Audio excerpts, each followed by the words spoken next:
Imagine this. You're standing in a crowded room, voices echoing, faces shifting, laughter spilling into the air, and yet you feel the strange weight of someone watching you.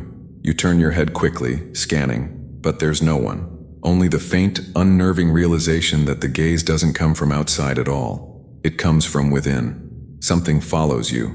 Not a person, but a presence. A presence that is always there, just behind your every step, hidden just outside the circle of light you call yourself. Your shadow. Not the one cast on the floor beneath the sun, not the play of darkness your body projects when light strikes it, but the other shadow, the invisible one, the one stitched into the very fabric of your psyche, the one you pretend isn't there, even as it quietly moves your lips, stirs your fears, bends your choices, and sometimes drives you to the very things you claim to hate. This is the first paradox. You believe you are in control of your life, your decisions, your desires. You believe you know yourself. Yet how much of you is really you? And how much is this hidden double, whispering behind the mask you wear? Consider the moments you've startled yourself, when words sharper than you intended flew from your mouth, leaving another in pain. Or when you felt a sudden surge of envy at a friend's success, even though you swore you wanted nothing but their happiness. Or when a strange, almost animal rage surged through you at the smallest insult, a rage you immediately shoved down and smoothed over with polite smiles. Where did that come from? The uncomfortable truth is this: your shadow knows you more than you know yourself. It is not a stranger. It is you, condensed into the parts you refuse to face, the desires you disown, the fears you bury, the impulses you deny. These are the bones and sinew of your shadow, and though you turn your eyes away, it walks with you, shaping your relationships, your ambitions, even your sense of morality. But here's the great question. The one that gnaws at the edges of existence. Are you living your life? Or are you simply playing out the script written by your shadow? If you were stripped of all the masks you wear for family, friends, society, even for yourself, if the false layers of virtue and reason were peeled away, what would remain? Would you recognize the person left standing in the raw light of truth? Or would that figure seem like a stranger, frightening in its raw hunger, its anger, its forbidden longings? Think of the wars fought in the name of righteousness, only to be revealed later as masks for greed, power, or vengeance. Think of the public figures who preach virtue, only to be consumed by scandals born from the very vices they condemned. Think of yourself and the 1,000 tiny contradictions you quietly live with every day. You vow patience, yet explode in irritation. You seek love, yet sabotage intimacy. You want freedom, yet clutch to chains. And beneath it all, what is directing this dance? Is it your conscious will, or is it the shadow puppeteer, pulling at strings you refuse to see? The shadow is not evil in itself. It is simply the parts of you you cannot bear to face. But because you do not face it, it festers. And because it festers, it gains strength in the darkness. Like a wild animal kept in a cage too long, it finds ways to break through. In your dreams, in your slips of the tongue, in your sudden outbursts, in the quiet ache of your unfulfilled life. You tell yourself you are civilized, rational, evolved. Yet why does cruelty erupt so easily in the human heart?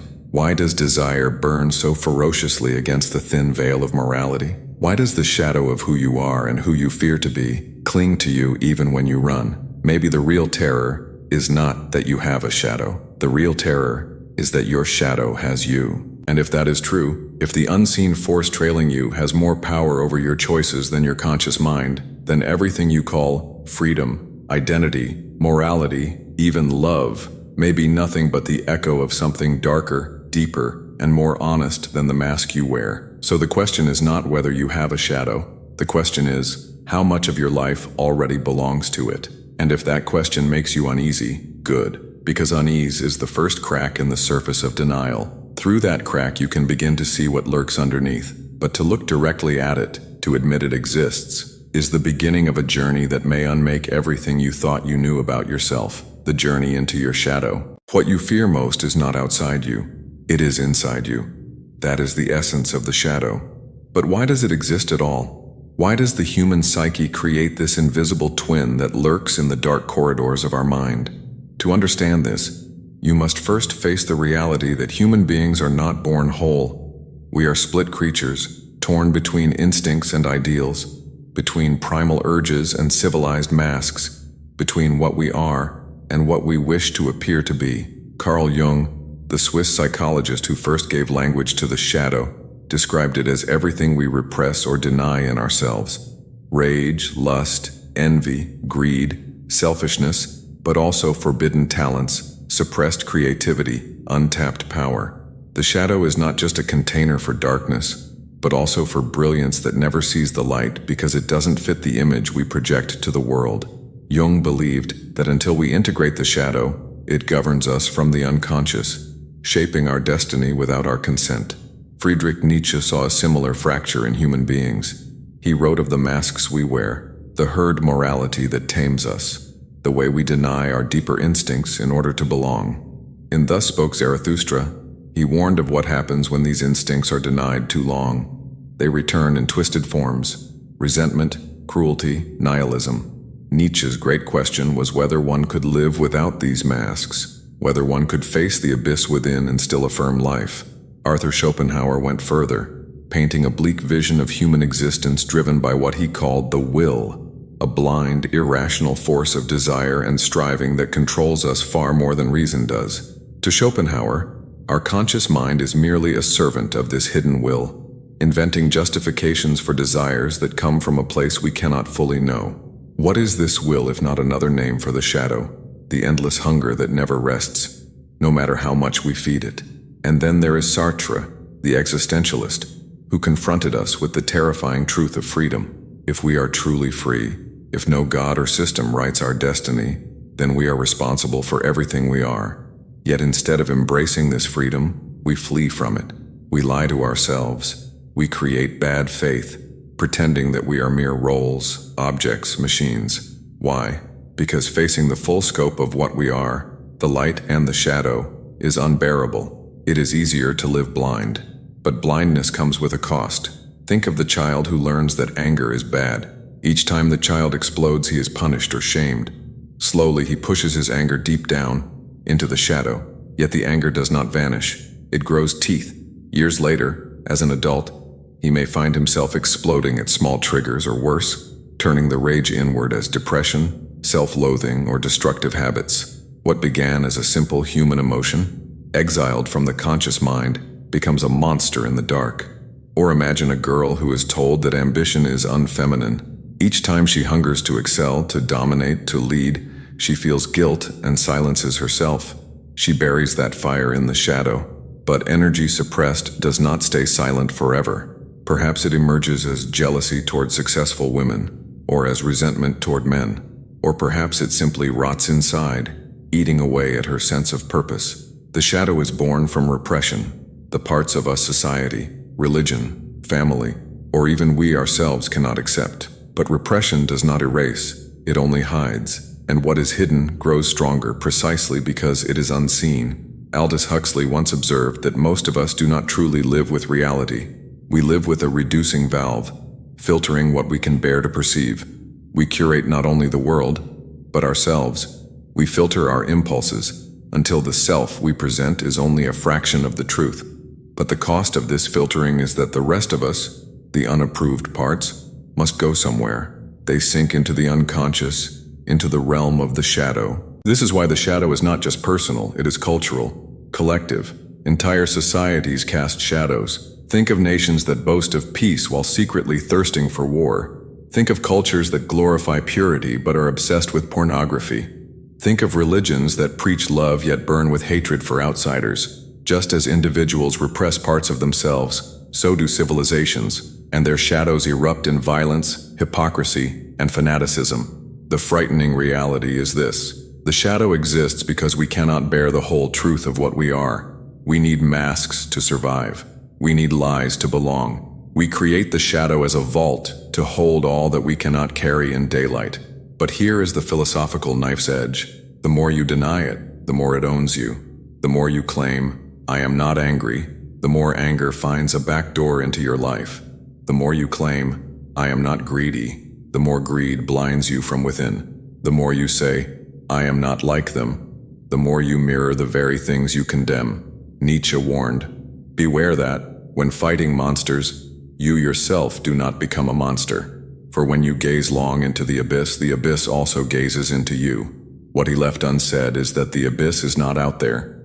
It is in here. It is your shadow, watching, waiting, shaping. And so we arrive at the hidden problem. It is not enough to be good, moral, or rational. None of these protect you from the shadow. In fact, they often feed it. The brighter the mask of virtue, the darker the shadow it casts. So if the shadow is inevitable, born of repression and denial, what then? What happens when we refuse to look at it, when we let it grow unchecked? The answer is far more terrifying than you imagine, because the shadow does not merely sit in the dark, waiting. It moves, it acts, it bends the course of your life in ways you don't even see. And that leads us to the next step.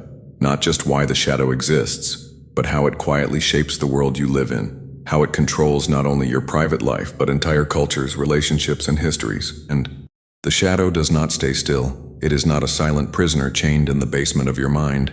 It leaks through cracks, slips under doors, and infiltrates the daily theater you call life. The most unsettling part? You rarely notice when it happens. You think you are acting freely when in truth the shadow is already guiding your hand. Consider the moments when you make decisions that feel irrational, impulsive, or self-destructive. You know you should save money, yet you squander it. You know you should leave a toxic relationship, yet you stay. You know you should be honest, yet you lie. Each time you whisper excuses. I couldn't help it. It just happened. It's complicated. But underneath these rationalizations lies the shadow, pulling strings you refuse to see. Neurologists have shown that many of our decisions occur milliseconds before we are even conscious of them. By the time you believe you've chosen, the brain has already fired the signal. What then is making the choice? Could it be that the unconscious, the home of the shadow, is in charge long before the conscious mind arrives to narrate a story of control? This is the first consequence, the illusion of free will. You walk through life convinced you are steering the wheel, but half the time, your shadow has already taken the driver's seat. But the shadow doesn't only shape individuals, it warps entire relationships. Imagine the way lovers project onto each other. The man who idolizes his partner as pure while secretly fearing betrayal. The woman who worships her partner's strength but secretly resents his control. Each projection is the shadow at work. You don't see the other person clearly. You see a distorted reflection of your own hidden desires and fears. Friendships, too, are not spared. How many times have you despised in another what you secretly fear in yourself? You call someone arrogant, when deep inside you are ashamed of your own craving for recognition. You accuse someone of weakness, when you cannot face your own vulnerability. What you cannot bear in yourself you exile, and then the shadow returns wearing the mask of another person. This is why conflicts so often spiral out of control. You are not fighting the other person, you are fighting your own shadow in disguise. And what of society? The shadow does not stop at personal relationships. It bleeds into culture, politics, history. Collective shadows are perhaps the most destructive of all. Look at the history of scapegoating. A group disowns its own greed, aggression, or corruption, then projects it onto an enemy, a minority, an outsider, a nation. Witch hunts, genocides, wars. These are not random eruptions of violence. They are eruptions of the shadow, magnified across millions of unconscious individuals. Think of Nazi Germany, where a nation's hidden resentment and fear of weakness was projected onto Jews, creating one of history's darkest nightmares. Think of colonialism, where empires denied their own brutality by cloaking it in the rhetoric of civilization. Think of the modern age, where nations preach peace while quietly feeding on war economies. The shadow is not only personal, it is historical, systemic, global. Now consider the quieter consequences, the ones that rot from within. Depression, anxiety, addictions, compulsions. How often are these symptoms of shadow repression? You drink, not just for pleasure, but to silence the voice you dare not hear. You scroll endlessly through screens, not just out of boredom, but to avoid the parts of yourself waiting in the silence. You sabotage opportunities, not because you don't want success, but because success would expose parts of you you're afraid to admit. The shadow thrives in avoidance, and the more you avoid, the more it tightens its grip. But the deepest consequence of all is existential, the loss of authenticity. If half of what you are is denied, if every smile hides resentment, if every virtue hides desire, if every role is a mask, then who are you really? Are you the person who acts or the person who hides? Are you the mask or the shadow beneath it? Jean-Paul Sartre called this bad faith. the lie we live when we refuse to own our freedom, when we let the shadow dictate while pretending we are innocent. It is easier to say, "I can't help who I am," than to confront the terrifying fact that we are complicit in our own self-deception. And so we drift through life half awake, mistaking the shadow's whispers for our own voice, mistaking its chains for freedom. But there is one more consequence, the most dangerous of all, when the shadow finally bursts through. You can repress for years, decades even, but repression has a breaking point. History shows it, psychology proves it, and personal lives testify to it. A shadow unacknowledged does not vanish. It erupts. It erupts in the man who beats his child, though he vowed never to become his father. It erupts in the woman who sabotages every relationship, though she swears she wants love. It erupts in the leader who builds his empire on morality, only to be undone by scandal. What you do not face eventually consumes you. The consequences of ignoring the shadow are not abstract. They are visceral, bloody, devastating. It is why people destroy the very things they love. It is why nations collapse. It is why lives feel hollow even when filled with success. And yet, even now, you may feel the urge to turn away, to say, "Yes, but not me. I am not like that. My shadow is not so dangerous." But isn't that too the shadow speaking? Isn't denial its favorite mask? The truth is, you cannot escape the shadow by pretending it isn't there. You can only escape by turning toward it, by daring to look into the abyss. But how? How do you face something you've spent your entire life avoiding? How do you wrest back control from a force so deep, so invisible, so woven into the marrow of your being? That is where rebellion begins. Not the rebellion against others, but the rebellion against your own self-deception. And it is there, in that terrifying confrontation, that you will discover the first flicker of freedom. Rebellion does not begin with fire in the streets. It begins in the silence of your own mind. The greatest revolution you will ever stage is the one against yourself, against the illusions that bind you, against the denial that chains you, against the shadow that whispers you are its puppet. To rebel against your shadow is not to destroy it. That is impossible. The shadow is not an enemy to kill. It is part of you. To attempt to annihilate it is to annihilate yourself. The rebellion is subtler, more paradoxical. You break free by turning toward the very thing you fear. Carl Jung said, "One does not become enlightened by imagining figures of light, but by making the darkness conscious." This is the essence of rebellion. Not running from the darkness, not disguising it with virtue, but dragging it into the light until you can look it in the eye without flinching. But how do you do this? The first step is radical honesty. Not the polite honesty you practice with others, but the brutal honesty you must practice with yourself. Ask, what am I jealous of? Whom do I secretly hate? What do I crave that I pretend I don't? What part of myself disgusts me? If these questions make you squirm, that is proof you are drawing close to the shadow's territory. Radical honesty requires tearing down the masks you've worn for years. It requires admitting that your goodness is often performance, that your virtue is sometimes vanity, that your humility may hide pride, that your love may conceal need. It requires looking at yourself without excuse or justification. Few dare attempt this, because it feels like dying. And in a sense it is. It is the death of the false self you've carefully constructed. The second step is integration.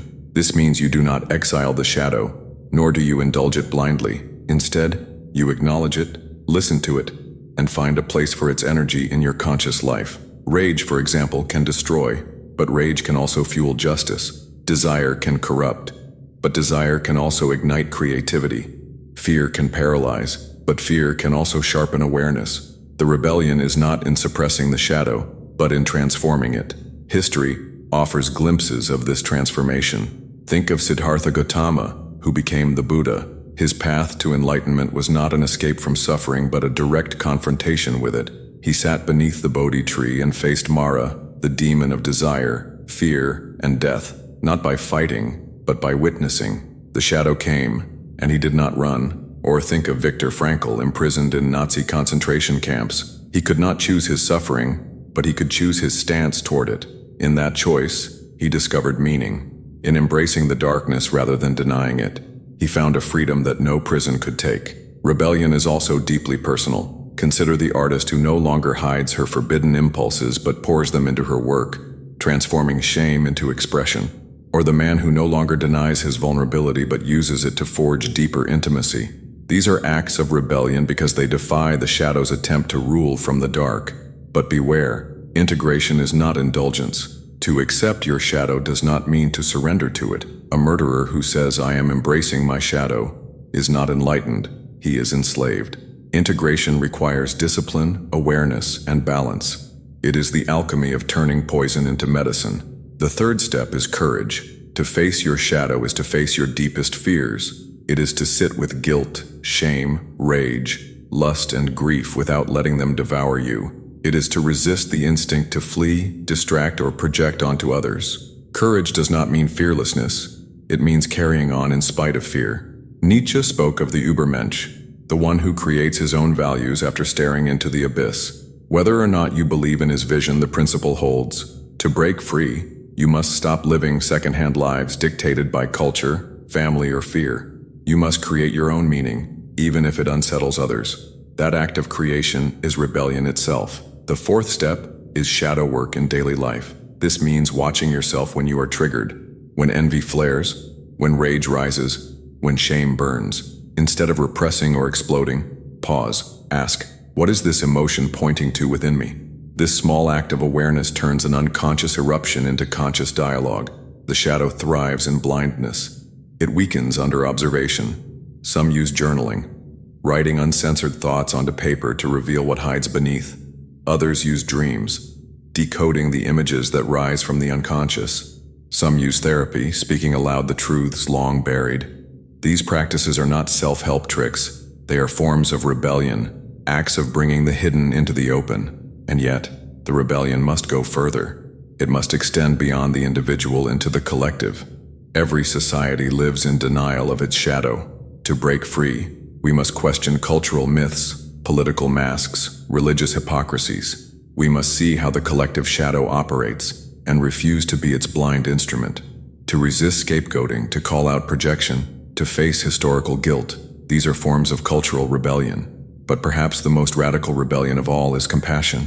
When you realize that everyone is haunted by a shadow, that cruelty often masks pain, that arrogance often hides insecurity, that hatred often shields fear, you begin to see others differently. Compassion is not weakness. It is rebellion against the shadow's attempt to divide, to project, to dehumanize. The path of rebellion is hard. It requires dismantling illusions that have kept you safe. It requires stepping into discomfort again and again. It requires letting the shadow speak without letting it rule. But when you begin this rebellion, something remarkable happens. The shadow loses its power to control from the dark. You no longer sabotage blindly, no longer project unconsciously, no longer stumble through life half awake. Instead, you begin to live as a whole being, messy, contradictory, luminous, dark, human. And in that wholeness lies a freedom greater than the false freedom of masks. It is not the freedom to escape the shadow, but the freedom to dance with it. Yet even this is not the end. For if rebellion gives you freedom, what do you do with it? What is the ultimate truth the shadow conceals? The deepest realization waiting on the other side of this confrontation? To answer that, we must step into the final revelation, the place where shadow and self dissolve into something larger, something that redefines reality itself. You have stared into the darkness. You have seen how it manipulates your choices, poisons your relationships, and shapes the very fabric of society. You have rebelled, turned to face the abyss, dragged its shadows into light. But what remains after the rebellion? What waits when you have integrated the parts of yourself you feared most? The answer is not what you expect, because at the end of this journey comes the strangest realization of all. The shadow was never your enemy. The shadow was never even separate from you. It was your teacher, your mirror, the one who has been guiding you toward wholeness, though in a language of pain you didn't want to understand. Imagine looking back at every moment you despised in yourself, your jealousies, your rages, your lusts, your weaknesses. What if they were not proof of your brokenness, but invitations to wholeness? What if the shadow's role was not to enslave you, but to force you to grow by confronting what you most wanted to deny? This is the paradox. The very thing you feared most is the key to your freedom. Carl Jung called this process individuation, becoming whole by uniting light and shadow, conscious and unconscious, reason and instinct. To reject the shadow is to live half a life. To embrace it is to step into a life of fullness, where even the darkest impulses can be understood, transformed, and integrated. But the ultimate truth reaches further than Jung. The final realization is not merely psychological, it is existential, even spiritual. You are not the mask. You are not the shadow. You are the one who contains them both. Think of light. It does not exist without darkness. Shadows appear only when light shines. One creates the other. To chase only light is to chase illusion. To reject darkness is to reject the ground of light itself.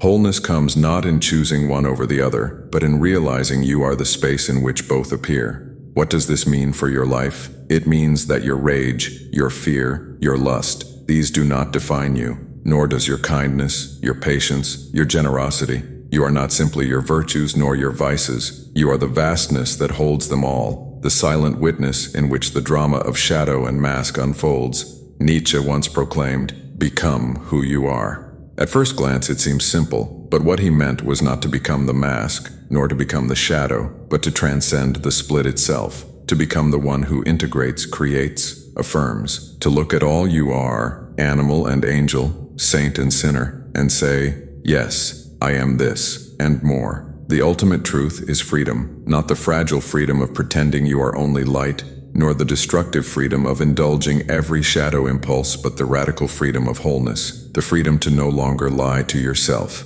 the freedom to no longer project your pain onto others, the freedom to live authentically, without fragmentation.